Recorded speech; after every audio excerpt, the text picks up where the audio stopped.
L'éloquence, ça s'apprend. L'éloquence, c'est très tendance. Paris 1 Panthéon-Sorbonne réinvente son concours international. Alors, qui saura convaincre le jury? À quelques jours de la finale du 25 mai, nous recevons Christine Nau-Leduc qui nous présente cette 3e édition. Bonsoir.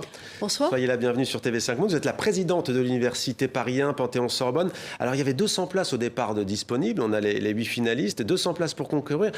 En quelques minutes, allez, on va être précis. En 1h30, c'est parti. Hein. Comment vous expliquez cet engouement? Alors, je crois que cette année particulièrement, c'est de maintenir le lien avec les étudiants. Je crois que les étudiants partout dans le monde, puisque le concours est francophone, donc international et dans la francophonie, les étudiants ont été heureux de pouvoir candidater, de pouvoir se projeter, d'avoir un peu d'espoir. Puis il y a aussi cette volonté de faire valoir leur qualité d'expression par le biais de l'éloquence, l'imagination, savoir persuader. Je crois qu'il y a aussi un jeu entre les étudiants. Il y a cet esprit de compétition bon enfant, bien entendu. Ouais. Et je crois que c'est quelque chose de particulièrement important. En tout cas, notre université y est extrêmement attachée. Et on a depuis maintenant 2017, grâce au soutien de TV5 Monde, de nos partenaires, l'Agence universitaire francophone, de la Fondation Voltaire, des associations d'étudiants qui sont très présentes. Ouais. Ça nous permet d'avoir un moment fort de projection à l'international pour notre université, la francophonie en particulier, et puis aussi de faire en sorte que ce concours soit aussi un concours exigeant. Hein, c'est 5 tours. Ouais. Ce sont des épreuves difficiles pour nos étudiants, avec des sujets parfois étonnants. Technique ou pas. Ouais. Et je trouve que c'est un bon moment. Alors, un bon moment. Alors, il y avait une année forcément, une pause forcée en 2020 à cause de la pandémie. Vous avez donc repris. On a décidé, nous, de vous faire écouter Rose Luman-Saint-Jean, jeune haïtienne de 24 ans. Elle est en finale. Regardez. Super. Les autres d'abord, c'est un exercice que les dirigeants de mon pays et de tant d'autres ont complètement ignoré. Ils privent leur peuple de ce à quoi ils ont droit pour se donner le luxe jusqu'au soir de leur vie. Ils ont oublié que sans la culture de l'autre, il n'y aurait pas Jean-Jacques Dessalines, Toussaint Louverture, Martin Luther King, Nelson Mandela pour ne citer que cela. Faire passer les copains d'abord, c'est le remède le plus efficace pour recoudre le tissu social déchiré par l'égoïsme. C'est un discours de présidentiable en Haïti, non?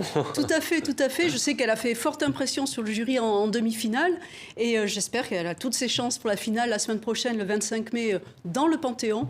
Et je crois que voilà, on va avoir un concours très serré. Ouais, là, on a une thématique éminemment politique quand on connaît l'actualité d'Haïti. Est-ce que les thèmes sont libres? Non, les thèmes sont préparés. Des thèmes sont donnés à l'avance aux candidats pour qu'ils puissent vraiment les préparer, faire un travail de fond. Et voilà, mais des thèmes pas forcément, très très divers. Est-ce qu'il y a une thématique particulière pour cette 3e édition? Non, les thèmes sont hétéroclites, sont très différents et non, il n'y a pas de thématique spécifique. Alors, quelles sont les qualités requises selon vous pour être une bonne oratrice, un bon orateur?